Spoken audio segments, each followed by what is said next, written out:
সময় কখনো মানুষের তৈরি পথে চলে না, মানুষকেই সময়ের তৈরি পথে চলতে হয়। একেই তো নিয়তি বলে।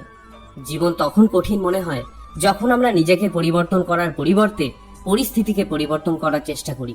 কর্মই হলো সব থেকে বড় ধর্ম।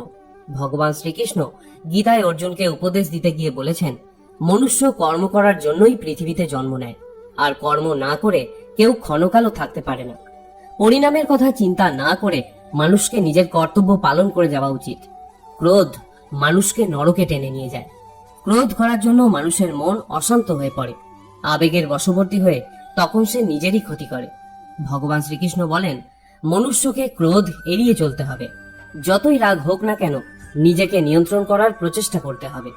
এই সংসারে আজ যা তোমার আছে, গতকাল তা অন্য কারো ছিল, আগামীকাল তা অন্য কারো হয়ে যাবে। তুমি এই পৃথিবীতে খালি হাতেই এসেছো, আর তোমাকে খালি হাতেই এখান থেকে ফিরে যেতে হবে।